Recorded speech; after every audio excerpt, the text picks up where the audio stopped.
Boa noite, meus irmãos. Vamos ter ainda uma palavra de oração. Senhor querido, nós te bendizemos nessa noite. Bendizemos o teu santo nome, Senhor. Eis-nos aqui para a tua glória, Senhor. Nosso pedido é que o Senhor nos encontre aqui como nós acabamos de cantar, Senhor, para te adorar.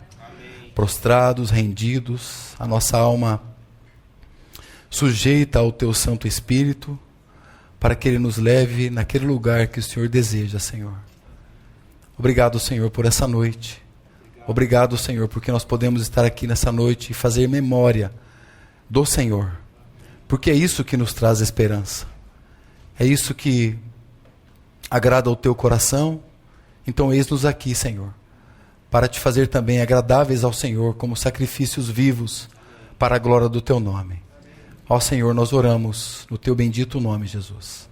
Amém. Amém. Meus irmãos, vamos abrir no livro de Cantares, Salmos, Provérbios, Eclesiastes, Cantares de Salomão. Tive recentemente a oportunidade de compartilhar a respeito desse livro, mostrando como o amor dessa noiva que está descrita é um amor que ele vai crescendo mais e mais. É um amor que vai avançando no seu progresso e na sua vida de fé. E pela graça do Senhor, agora nós vamos tomar então o primeiro capítulo. Eu quero compartilhar aqui alguns versículos. Eu sei que para você pode estar Cantares de Salomão, ou Cântico dos Cânticos, ou Cantar dos Cantares. Na verdade, esse é um termo hebraico que significa algo supremo. O Cantar dos Cantares. É como um superlativo, que significa o melhor dos melhores, o maior dos maiores. É como se nós disséssemos assim, é o santo dos santos. Então, expressando assim uma grandeza, como dizer Senhor dos senhores. Então, por isso, é o Cântico dos Cânticos. A palavra de Deus diz que Salomão escreveu 1005 cânticos. 5 deles nós temos registrados na palavra de Deus. Salmo 72, Salmo 127, Provérbios, Eclesiastes e Cantares. Então, por isso que ele classificou, no versículo 1 você já pode ver, Cântico dos Cânticos. Então ele está dizendo assim, olha, tudo que eu escrevi, agora eu quero dizer que há uma obra-prima. É o livro de Cântico dos Cânticos, ou Cantares de Salomão. Porque aqui é um amor que desconhece razões. O amor de uma noiva que desconhece os porquês. Ela ama porque ela ama. Ela se vê amada pelo seu amado. Então, irmãos, nós sabemos que o que esse livro fala essencialmente é da relação do crente, do cristão, para com o Senhor Jesus. Ele representa a união de Cristo com a igreja. Então ele reflete esse amor do Senhor Jesus pela sua igreja, mas também reflete o amor da igreja pelo Senhor Jesus. E é isso que nós encontramos aqui, nessas palavras tão ricas que temos nesse livro. E é interessante notar um dado, que nos 8 capítulos, a noiva é aquela que mais fala. Ela tem mais participação. Porém, no entanto, os elogios dela são mais curtos. Os elogios do amado, ainda que ele fale menos, mas os elogios do amado para com a sua amada, a igreja, são maiores. Ocupa até capítulos inteiros, o 4, o 6, o 7, praticamente inteiros, de elogios do Senhor para com a sua amada. Mas, irmãos, vamos tomar aqui esses versos que diz assim, Cântico dos Cânticos, que é de Salomão, beije-me ele com os beijos da sua boca, porque melhor é o seu amor do que o vinho. Para cheirar são bons os teus ungüentos, como ungüentos derramado é o teu nome. Por isso as virgens te amam. Leva-me e correremos após ti. O rei me introduziu nas suas recâmaras. E eu quero agora, toma comigo o verso 12 também, porque se no verso 4 o rei a introduziu em suas recâmaras, no verso 12 diz que o rei está sentado à sua mesa. E essa expressão aqui, mesa, meus irmãos, ela é uma expressão abrangente, ela significa mesa mesmo, no seu sentido original. Essa palavra ocorre 5 vezes no Antigo Testamento, mas ela tem um sentido mais amplo. Dessas 5 vezes, as outras, ela aparece como, traduzida como aos arredores, ou ao redor, ou circundando, né? Poderíamos dizer aqui nas imediações também. Então, poderia ser traduzido assim: enquanto o rei está nas suas imediações, ou enquanto o rei está nos arredores. Poderíamos traduzir assim. Porque as outras palavras nos outros versículos que foram colocadas, elas aparecem assim. Então, isso significa algo muito interessante, que o nosso rei está sentado na mesa. Mas ele também está nos nossos arredores. Ele também está nos cercando. E eu quero convidar os meus irmãos essa noite a olhar para esses pontos. Para que nós, irmãos, possamos unir as nossas vozes com a voz dessa noiva. Como igreja do Senhor. Saímos de um lugar raso para profundezas. Porque é possível que nós possamos nos sentir pessoas incapazes para isso. É bem possível. Mas a maioria, irmãos, de nós mesmos, nós não percebemos que nós temos chamado a uma relação muito profunda com o Senhor. E nós precisamos considerar isso muito. Temos um chamado a uma comunhão íntima, no interior, nas suas recâmaras, como nós vimos aqui. Porque, irmãos, tão certo quanto nós fomos chamados para a salvação, nós fomos chamados também para as profundezas com o Senhor. E o que eu quero dizer, irmãos, quando eu falo dessa profundeza com o Senhor? Será que seria algo bastante complicado? Não, irmãos, é algo muito simples. Para todo aquele que é nascido de Deus, é algo muito simples. Basta, irmãos, nós encontrarmos palavras de ternuras, de afetos, de afeição. Vocês imaginam que o Espírito Santo colocou na Bíblia um livro que todo ele são só palavras de elogios de um para com o outro, ainda que tenha uma terceira voz aqui, que são as virgens, que também enaltecem o nome do Senhor? Vocês imaginam que tem um livro na palavra de Deus que ele desconhece esses porquês? Ele ama porque ele ama. Ele ama porque a sua amada se vê indigna. Isso você já percebe logo no capítulo 1. Ele é encontrado por ela na excelência de um amor incomparável. A noiva descobre que ele tem um amor por ela, mas não porque ela tenha virtudes, não, porque a sua essência é de amar. Então, amados, esse é o meu desejo, que nós possamos adentrar por esse caminho nessa noite. E ainda que há esse amor que desconhece os porquês, eu quero que os irmãos também tomem um outro lado. Uma outra mulher, uma mulher pecadora, que ela encontrou o seu amado. Ela foi perdoada de um grande pecado. Ela conheceu os porquês.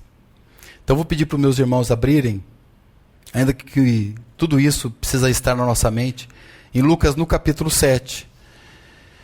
E aqui nós vemos essa outra mulher, não é a sulamita, é claro. Aqui nós vemos essa mulher que muito provavelmente, irmãos, segundo muitos consideram, ela já havia conhecido o Senhor. Eu sei que você vai se lembrar bem da história. E eu quero colocar esse detalhe para os irmãos. Muito provavelmente ela já conhecia o Senhor por causa de alguns detalhes que nós temos aqui na narrativa de Lucas, que nós não vamos entrar neles. Mas ela já conhecia, claro, num sentido relacional. E aqui ela aparece demonstrando toda a sua gratidão a esse Senhor. E essa mulher, ela é uma mulher discriminada pela sociedade. E é interessante que, enquanto a sulamita esbanja palavras, ela não diz nenhuma palavra. Ela esbanja expressão de adoração, ou expressões de adoração. Ela apenas rende o seu coração ao Senhor. Ela se rende em amor, em adoração. Então ela também sai de um lugar raso para profundezas. Veja comigo, a partir do verso 36 do capítulo 7.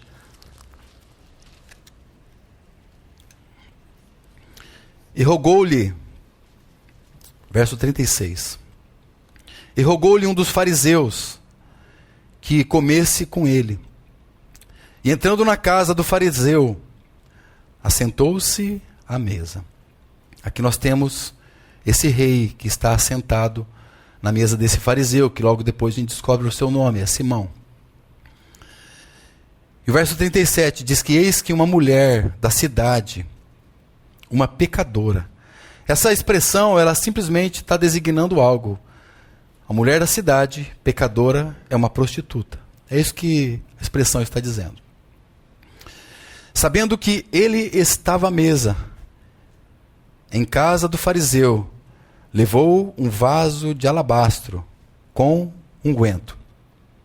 E estando por detrás aos seus pés, chorando, começou a regar-lhes os pés com lágrimas. E enxugava-lhes com os cabelos e da sua cabeça. E beijava-lhe os pés. E ungia-lhes com unguento. Então, irmãos, agora Cantares aqui encontra uma expressão de amor. Aqui é um amor que fala mesmo sem palavras. Ele encontra aqui uma linguagem de anelo, de uma perfeita afeição. Porque essa mulher, ela encontra o Senhor Jesus. E começa então a esbanjar gestos de adoração para Ele. E eu não sei se você percebeu aqui esses adjetivos. O que ela fazia? Vocês viram aqui no verso 38. Aqui dizia que ela chorava. Essa é uma expressão. Outra expressão, regava-lhe os pés, seus pés, com lágrimas. Nenhuma palavra, meus irmãos. Nenhuma palavra. Ela chorava, e enquanto chorava, derramava suas lágrimas aos pés do Senhor. E talvez ela precisasse de um guardanapo, um pano, mas ela não tinha. Então ela solta o seu cabelo e começa a enxugar os pés do Senhor com os seus cabelos, mostrando que a sua honra era o Senhor. Então, ela então, a partir disso, começa a beijar os pés do Senhor. Irmãos, não foi como o beijo de Judas que traiu o Senhor. Ele vendeu o Senhor com um beijo, com 30 moedas de prata. Mas também, irmãos, não foi como o beijo do pai do filho pródigo. Os irmãos conhecem a história. Quando ele resolveu sair de casa, porque ele entendeu que encontraria um amor fora da casa do pai. Então, no momento, ele se arrepende, e seu pai está ali à porta, esperando, imaginando que um dia ele voltaria. E a palavra de Deus diz que ele ensaiou ali algo para dizer para o seu pai. E quando ele chega, o seu pai o agarra pelo pescoço e o beija. É o beijo da reconciliação. É o beijo do pai para com o filho. Mas também tem um outro tipo de beijo, que é o beijo entre os irmãos, que a palavra de Deus chama de ósculo santo. Há também o beijo de Cantares de Salomão. Beija-me com os beijos, nós lemos agora há pouco. Mas o beijo dessa mulher é o beijo de adoração. É o beijo de prostração. É um beijo que encontrou nele a razão do seu perdão. E disse que ela então toma ali aquele vaso de alabastro, aquele recipiente, quebra esse vaso. Muito provavelmente, irmãos, esse unguento que ela derrama nos pés do Senhor era a sua ferramenta de trabalho do passado.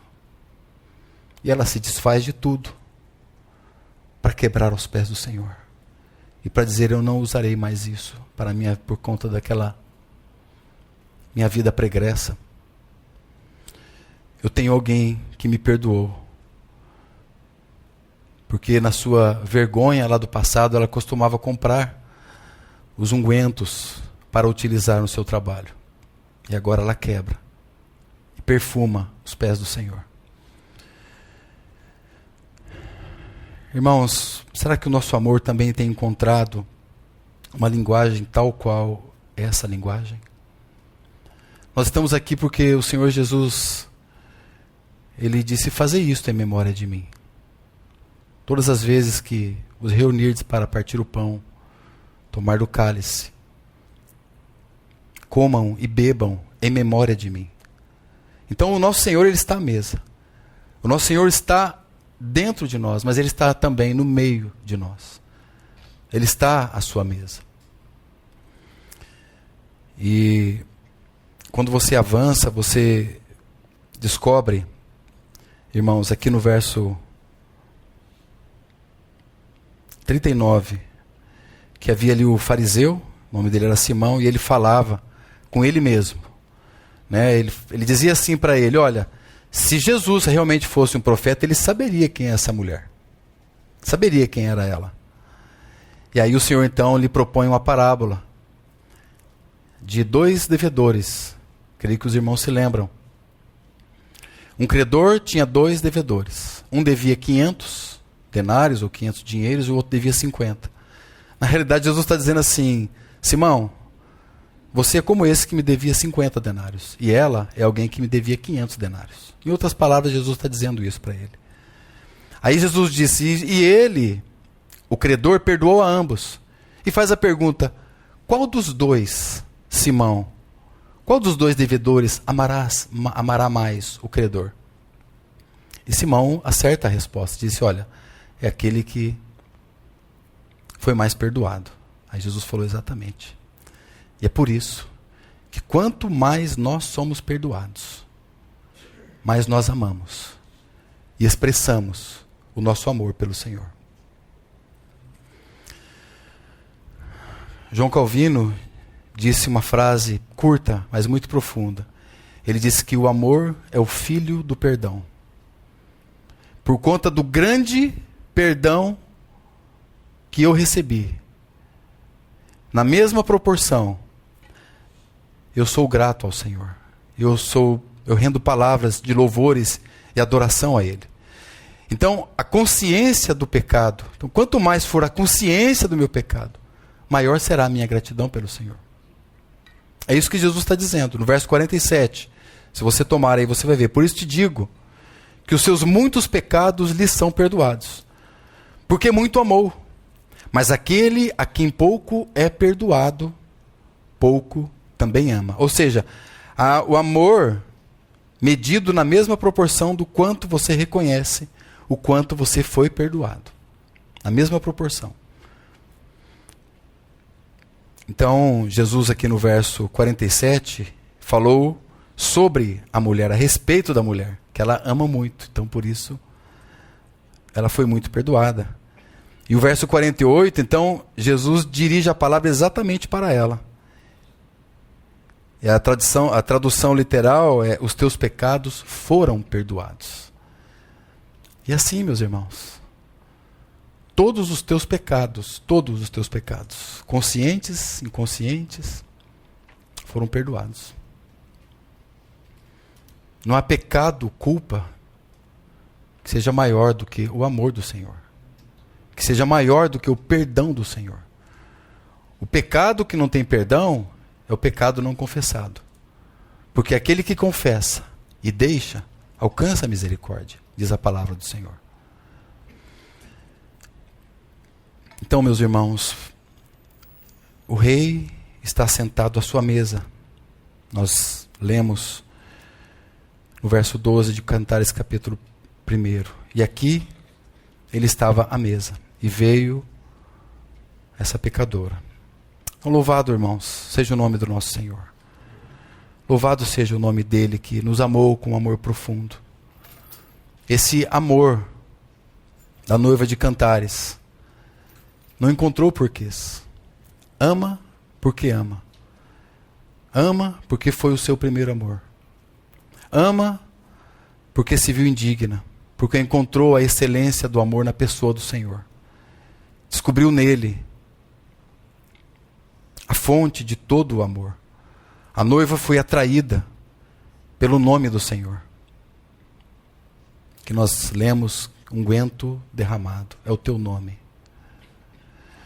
A noiva viu no amado uma fonte de alegria inesgotável, uma satisfação sem fim, uma admiração profunda por esse Senhor. Então que nessa noite, meus irmãos, nós também, como ela, unamos as nossas vozes em adoração, em honras e glórias ao nosso Senhor. Em nome de Jesus.